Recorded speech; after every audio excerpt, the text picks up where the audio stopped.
Okay, ladies, the game's 5-card stud. 2s and eyeless jacks are wild.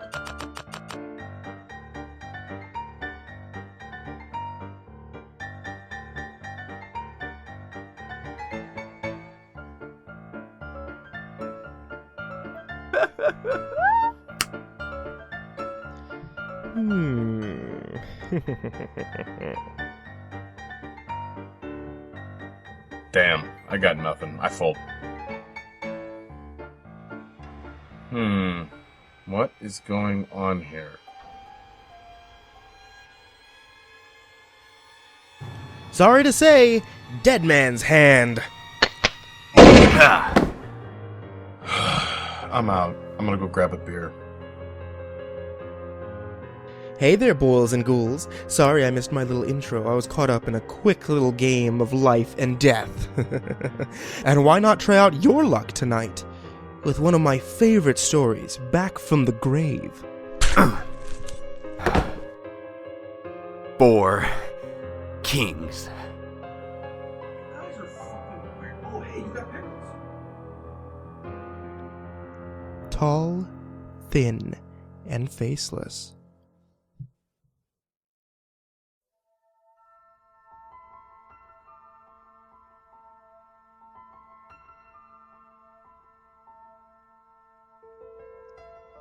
Walls. White walls. White, padded walls. Day in, day out. White, padded walls. Let me tell you why I see these white padded walls day in and day out. I am, or at least according to several doctors, certifiably insane. Hallucinations, paranoia, schizophrenia, multiple personality disorders, the list goes on. I was a normal working class man, living the American dream. I had a wife and 2 children. My income was high and my debt was low. I had it all. Then things started to go wrong. These started to go in a direction I couldn't even fathom. My wife and I had always wanted to go to the British Isles. But for the longest time, the money wasn't there. It took 7 years and 2 promotions before we could even begin to think realistically. Anyways, after months of careful planning and preparation, we were on a plane flying over the Atlantic Ocean. Just me and her. No kids, no job, nothing but beautiful scenery and relaxation for 24 straight days. Fast forward a week. Having taken in many of the big city sights, we decided to see some of the smaller places out in the countryside. We packed a small bag of essentials and took a cab into the rural side of England. This is where things started to go wrong. Not the whole world is coming to an end wrong, even though it sure felt like it.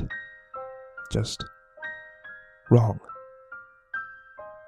We came across an old tailor in a moderately decorated cabin. He said he had been making suits for over 65 years. My interest was piqued. I decided to splurge a little bit and buy one. Nothing beats the craftsmanship of a home-tailored suit. Well, after paying for it and calling for a cab, a picture on the wall caught my eye. It was old, black and white, mid-50s. It was a very tall and very slim-suited man standing on a grassy plain. His face appeared to be smudged out. It was old. I didn't think much of it. And even so, something about this picture was unnerving. It gave an odd vibe. It felt almost menacing. I inquired about the photo, but the old man refused to talk about it. That just added fuel to my mental fire. Days upon days passed.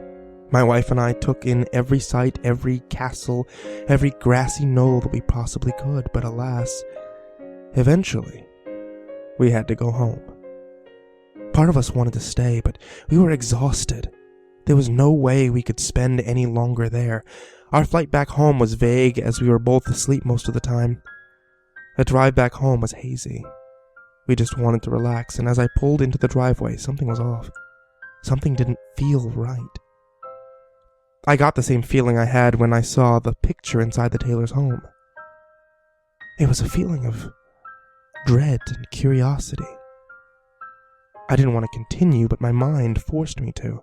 I stepped out of my car, and when I stood onto the concrete, my legs suddenly gave out.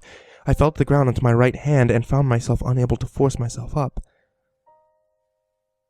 I must be more tired than I thought. My wife helped me up and supported me up to the bedroom. I was going to be asleep for a very, very long time. Or so I thought. That night I was plagued by nightmares of the suited man on the grassy plain. It wasn't really a bad dream as much as it was his presence haunting me in my subconscious. Just standing there, unnaturally tall, unnaturally thin. Standing there without a face, without an identity, and no matter how hard I tried, his face never focused. It was as though the picture had come alive in my thoughts but remained unchanged. This went on until I had been abruptly woken up by the sound of the smashing of a lamp. I raced down 2 flights of stairs leading from the bathroom to the living room. Armed only with a brick that we used as a doorstop, I slowly crept to where the only lamp in our house used to be. I knelt down to pick up a piece to examine. When I felt a slight blow of wind from behind me like a person running past, I shot up faster than a startled cat. I spun around to see what or who it was. My eyes had still not adjusted, so surrounding me was nothing but darkness. My next thought was to listen. Nothing. Not a single thing, not even the sound of a house settling. Maybe it was my nightmare, or fatigue playing tricks on me. Maybe we had a slight tremor that caused the lamp to inch off the table. Regardless, I was tired, and I sorely wanted to get some nightmare-free sleep. It didn't happen.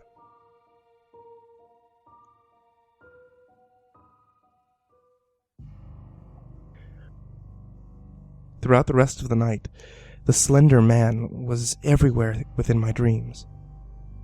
He was a bit curious, though. He only ever seemed to cautiously hide behind trees. Only in the original photo was he completely exposed. Even subconsciously, I wish I hadn't moved next to a forest, knowing that he could be lurking, watching me, analyzing me. It didn't take long to force myself awake. 10:46 a.m. I looked to my left. I looked to my right.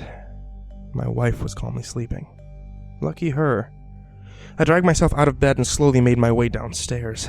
I half expected the TV to be blaring with my kids' eyes glued to the screen, but then I realized that they were still at their grandma's house. They were due back that day. I was going to miss the quiet. It was all right. I missed my kids even more. I continued down the stairs, hoping to get a game of solitaire in on the computer, when something made me feel very weak, hollow. The lamp wasn't broken, but it wasn't brand new either. Someone took the pieces and shoddily glued them back together. And the glue wasn't glue, it was black and rubbery like tar. I would have tasted it for origin, but that's never a good idea. My wife needed to wake up. Soon. I was starting to panic. I explained what happened the night before about the lamp and the nightmare and such, and she just rolled her eyes and told me that I was on something. Wives. Sometimes I think that they do it on purpose. Still feeling uneasy from this morning, I managed to force myself to look out into the forest behind the house. It was very calm. Nothing out of the ordinary. It wasn't completely dark, so it didn't look nearly as ominous as it usually did at night. I was badly lamenting this night in particular, and suddenly I saw the light out of the corner of my eye that caused me to nearly jump out of my skin. It was just the kids getting dropped off. I swear. I was thinking too much into this. I couldn't keep my nerves steady half the time. Hours passed. We played with the children, we put them to bed, we relaxed on the couch. My wife was asleep on my chest. I was nodding off. I slowly closed my eyes. It wasn't long before the quiet was broken and my wife and I were woken up. A window broke upstairs. In a panic flurry, we ran up the stairs as fast as we could. Our eldest son, scared out of his mind, said that it came from his brother's room. Without even thinking, I kicked the door in. Only the nightlight in the far corner brought light into the pitch-black room. And there he was. The man from my dreams, the slender man, hovering over my son's bed. Having seen him, I acted without even knowing what was going on. Punches were thrown, long black tendrils whipped all around me. The last thing I remember was being held tightly above the ground and thrown against the wall. And that's when I blacked out.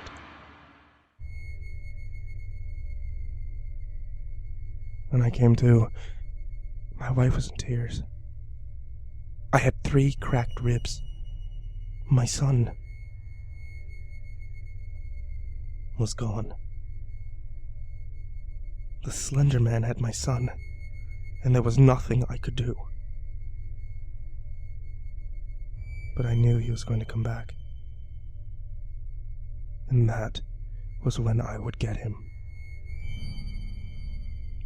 The rest of the day was full of emotion. My wife could hardly stop crying. My other son was in a constant state of shock. I could barely think straight.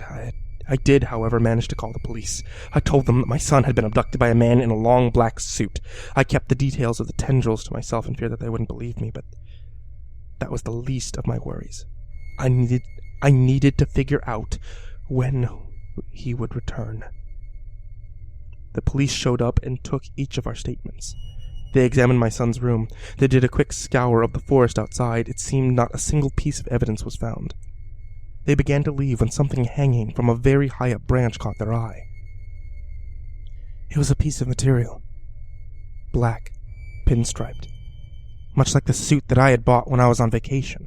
I pointed this out to the police and they inquired to see my suit.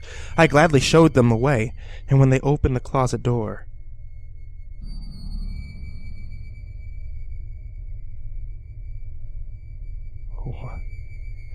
what they found was beyond belief.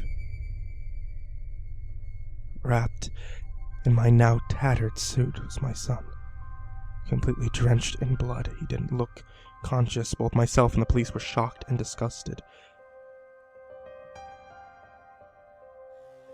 And that's when I blacked out.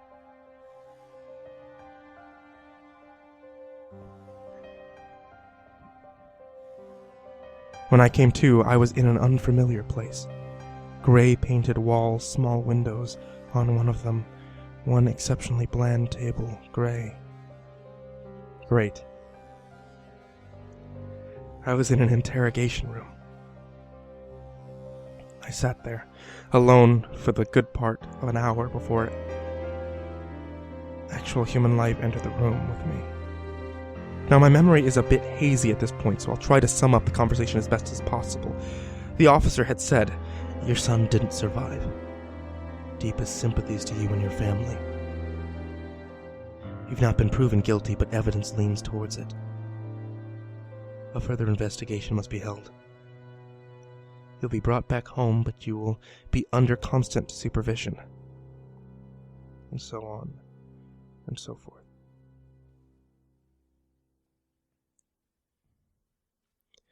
I was driven home in the back of a police cruiser.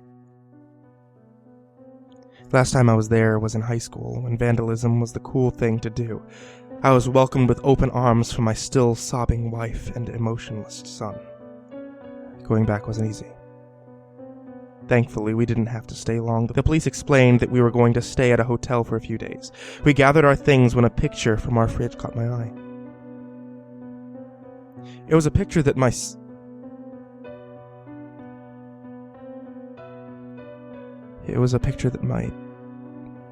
late son drew. and when I saw it, my heart nearly stopped. In the cutest crayon drawing you can imagine was my son standing next to a tall, faceless man in a black suit. I made sure no one was around to see me stuff the picture into my pocket. The hotel was what you would normally expect. Simple wallpaper, 2 twin beds, 1 TV, cheap flowery design, and everything else. It would have to do since we were stuck there. We settled in, placing our stuff and lying down. I, on the other hand, went to the bathroom. The only place I knew was private. I locked the door and took the picture out of my pocket. I scoured the page for clues, but to no avail. All that was there was the crude drawing and his name scribbled into the bottom corner. The thing that unnerved me the most was the fact that the Slender Man had no face, no identity, not a single outstanding feature. It rattled me to the core, but I had enough stress for today. I needed sleep. Badly.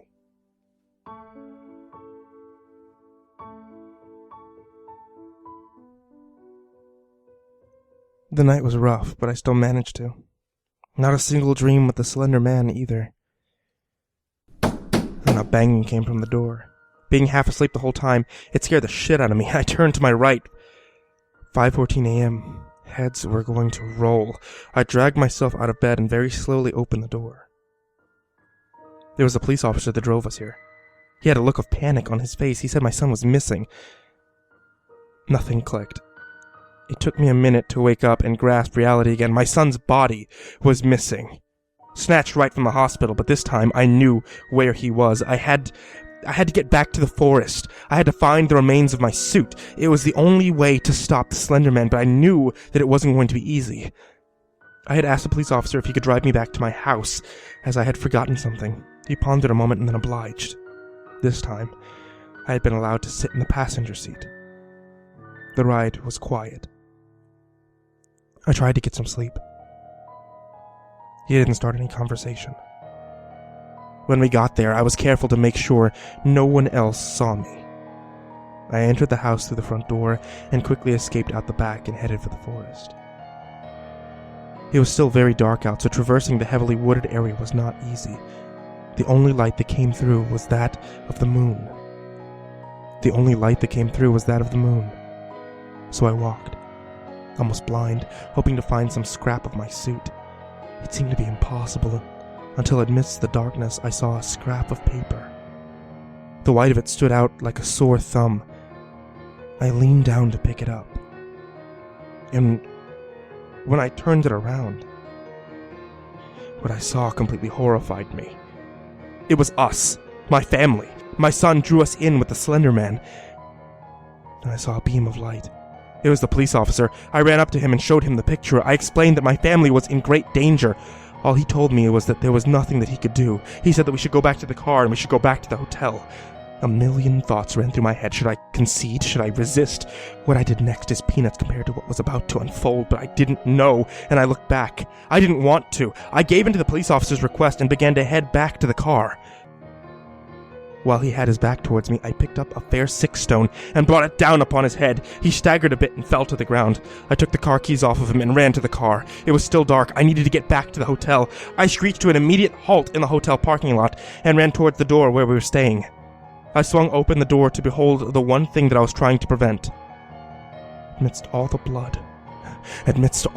blood that painted the room where the bodies made a circle around the Slender Man, he turned and looked at me. His hollow, non-existent eyes staring deep into me. Emotions that I had never felt before, emotions without names, filled my brain and body. It was like he was making me feel everything he ever had. And with an outstretched hand, he said only one thing that would be burned into the back of my mind forever. Help me.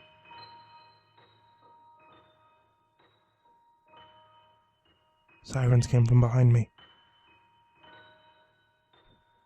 I turned around to see the police cruisers pull into the parking lot and watched them get out, using car doors as shields with their guns aimed at me. I raised my hands above my head. I slowly looked behind myself to see the Slender Man fade to nothing, leaving only a tattered suit in a heap on the floor.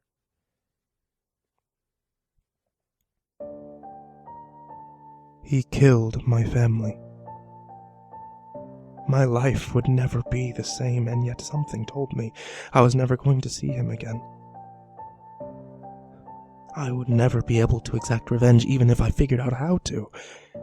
Everything up until the white padded walls isn't exactly clear to me. I've been told that after they saw me at the hotel with my DNA on the suit, I was made the primary culprit. And after they arrested me and subjected me to frivolous testing, to which they got nothing more than the unintangible noises, I was submitted to this place. The white, padded walls. The same white padded walls I see all day, every day. No one will know what happened to me and my family. The emotions that were broadcasted to me caused me to lose my ability of speech. And now all I can do is write and draw. And I write out the emotions that the Slender Man felt. I draw the things that he has seen. They are what keep me here. I am the victim of another man's emotions. Sometimes I feel like I've become him. Like we were the same being. That day, I learned something. We were